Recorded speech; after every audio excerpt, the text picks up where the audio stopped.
Hello and welcome back to another OMNIHEROES video. In this video we're just going to go ahead and complete Rift Odyssey. Now, I suspect that when we get to the end of here, we won't have any more to do, not for a couple of days, as everybody else has got up to here as well. As you can see, I'm ranked 1334, which is very low, but I suspect that will go up the further that time goes by. Just primarily because not as many people will be able to complete the hell difficulty, and I'm taking it quite slow, you know, pacing out the actual game itself. So this is the team setup that I've gone for previously. We do need 3 of 5 Enigma synergy mates deployed, and this is the team that I went for. But what I want to do is just see whether or not this is possible with units which might not be or which are a bit more readily available. So for example, having Merlin and Ellie on the team with Corolla, Talinas and Athena as well. Let's just see if this is a viable strategy or not, just because I do want to see.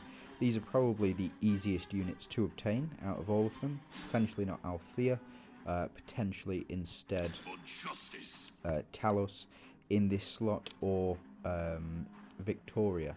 So we have 2 DDs, Deviant or Divine units. In this case we have 2 Celestials, we have the 2 Royals, we have 3 Monarchs in Merlin, Talinas and Talos.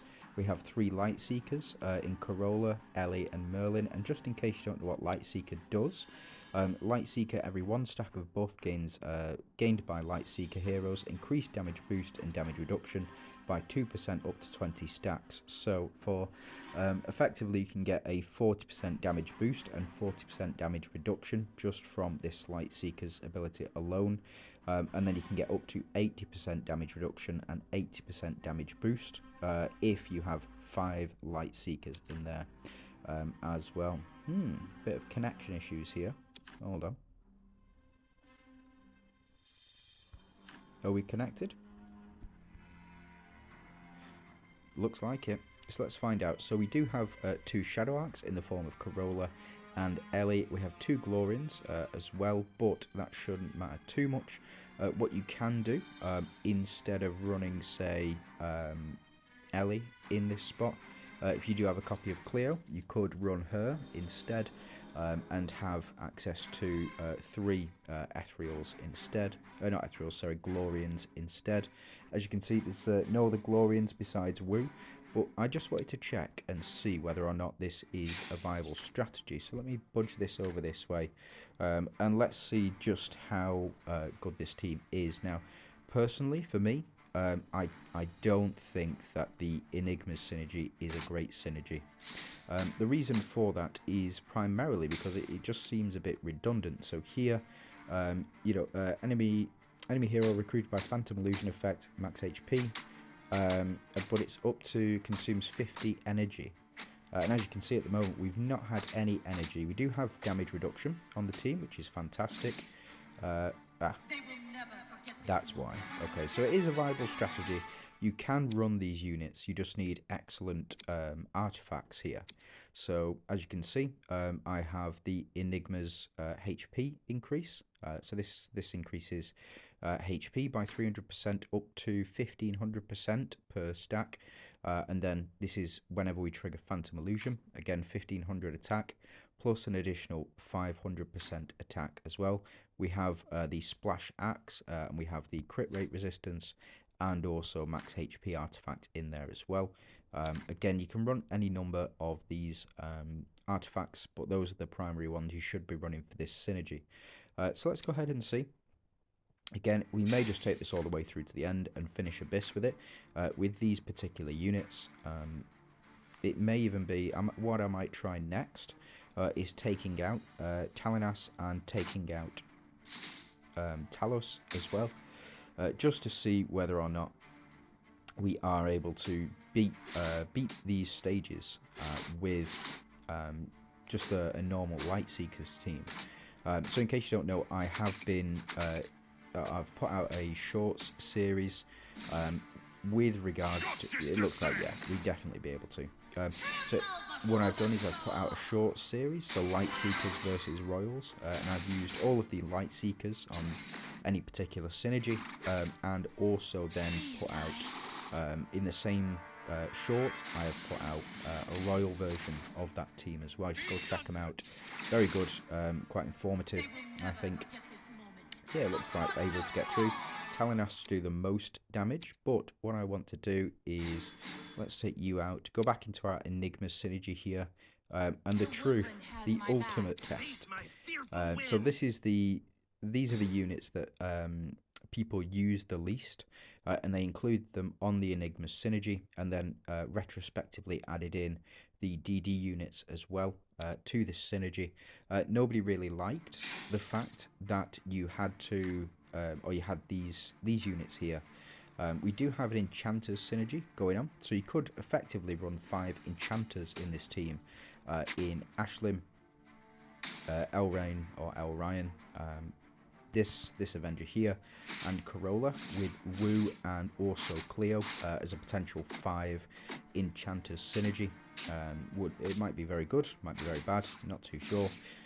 We'll need to test it out, but we seem to be clearing these stages absolutely no problem, and I think we should be able to clear this final boss as well with this team setup. So let's go ahead and check out another match. This is again potentially a much more difficult setup. The fact that there's 5 Phantoms on the enemy team, and the fact that they will recover all of that health might be a bit too much for them. Again, we've still got the 3 Light Seekers in Ellie, Corolla and Merlin as well, so every stack of buff that gets applied will also increase our damage reduction as well. Shame I can't run the full 5 Light Seekers, but it is what it is. It looks like we're having absolutely no problem with this team setup. Again, this team setup is pretty stacked, in my opinion. I mean, we're only in round 1, and we've taken out the majority of their health, and the majority of their revives as well. I think this is the last one. But the way that Ashlyn works, we've removed we've purified debuffs as well, I believe, from our team when she does that heal, or whenever she takes an action. And she also increases her stats as well with those exclusive runes. So unfortunately, to Ellie, yeah, even doing 1,000 million there, it's not bad. There we go, this should finish him off. Yeah, perfect. Oh, no, there's more. Always more. Always more with these guys. But yeah, should be absolutely fine. Yeah, Ellie, a big powerhouse. People sleep on her a lot, Ellie. But Corolla, apparently, to do the most. That's not bad. Let's go ahead and check out these stats. Yeah, Corolla, not bad. Not bad at all. Right, okay, so this is final boss. So this is the Storm Guardian. Attacks all enemies dealing 30% HP, loses 1 HP when performing a basic attack. And the Storm Guardian's effects deals 50% damage to one random enemy and reduces max HP. Attacks all enemies dealing 500% damage and prevents them from reviving. And removes 15 buffs from all enemies. And from round 10 onwards, all allies receive max HP revival effect. So let's jump in with this team. We have our 5 Enigmas, so we get our damage reduction. And let's just see. Let's just see whether or not we can beat this final Abyss boss with this team. Again, I think the damage reduction is really going to help things. And we'll just see how much damage we actually do to him. A lot of our units, specifically Ellie, Corolla, Merlin, will all do big damage. Now, I think the point of this this boss here, the fact that he gains so much Holy Shield and we don't particularly have a counter to it. Fortunately, the boss's minions here, able to, or they're dealing a lot of damage to themselves, even though it's only 1 HP, I think they've got a maximum of sort of 10 HP.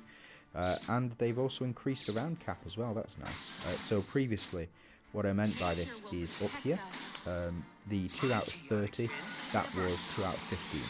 So I think they've made it significantly easier by increasing that number of rounds as well. That may be different in Nightmare and Hell difficulties, but we'll just have to see. We've got the heal there, remove any debuffs, we get our shields in.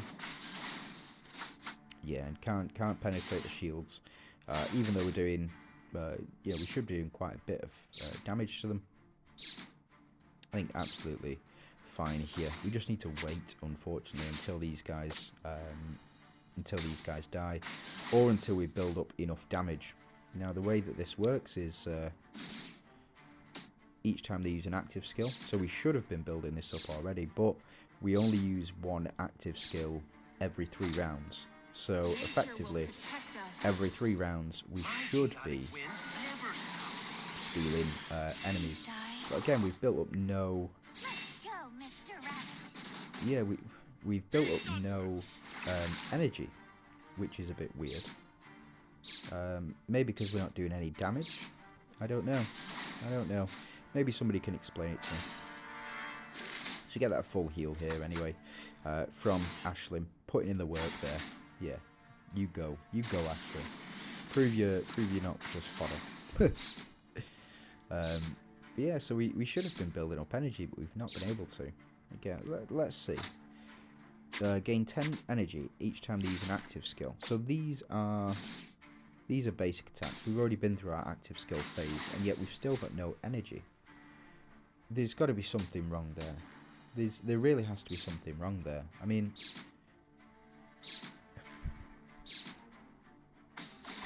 why is... I don't know. Maybe I just need more coffee, or you know, maybe I'm an idiot. But we don't seem to be building up any energy whatsoever. Basing it off the active skill, excluding ultimates, is a real pain as well. I understand why they've done it to a point, because you would build up 10 energy every time Aphrodite triggered her ultimate, which can be up to 3 to 4 times around, depending on how many units die.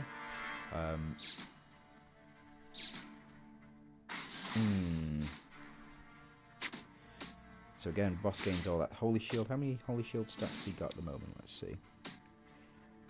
37. Yeah, 37's not bad. I think in 2 or 3 more rounds, we should be able to beat him no problem. Again, if they'd kept it at 30 rounds, with... Yeah. They'd have kept it at 15 rounds, it might have been a bit more difficult to beat with this team. You just do no damage, and every time we use these active skills, we're not building up energy, so we can't steal any of the enemy units, which is a real pain. There we go. So he loses all of his holy shield stacks, and then we can start to do damage now to him. Yeah, easy enough. So it's just a one-shot Elrine to do the most here. That's the first time I've ever seen that screen. That's the first time I've ever seen that screen. Yeah, it is what it is. But yeah, so there you go. So it is, Abyss is very possible using these units here and this particular setup. These are all the light seekers from here, and let's go ahead and claim our goodies. So go into Abyss, claim our goodies. Juicy red coins here. Got 215 available, able to get 1. It opens up in 2 days, so I guess I'll see you in 2 days then. Yeah, if you can like and subscribe, it'd be really appreciated. Trying to hit that goal of 1,000 subscribers. At the moment, just past 600, so moving at a good pace, but could always be a bit quicker. Yeah, if you have any comments, so if you're struggling with a particular stage, just let me know down below in the comments, and then I'll direct you in the right place. Yeah, thank you very much for watching, and I do hope you have a fantastic day.